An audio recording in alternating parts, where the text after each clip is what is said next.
आज आम ओडिशार स्वतंत्र प्रदेश होबार 99 वर्ष हो गला।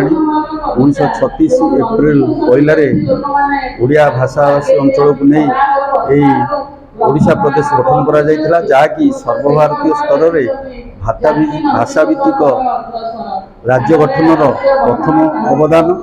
से कार्यक्रम को उत्कल गौरव मधुसूदन, उत्कलमणि गोपन दास जो भली नेतृत्व नहीं सारा भारत वर्ष नेतृत्वर जो पराकाष्ठा थिला, जो स्वतंत्रता थिला, ताहा महात्मा गांधी को अनुप्राणित करथिला। आम माने पिला बेले यही कार्यक्रम को लक्ष्य रखिथिलु, जहाँकि आमर गुरु माने आम मानकु शिक्षा माध्यम शुणाई।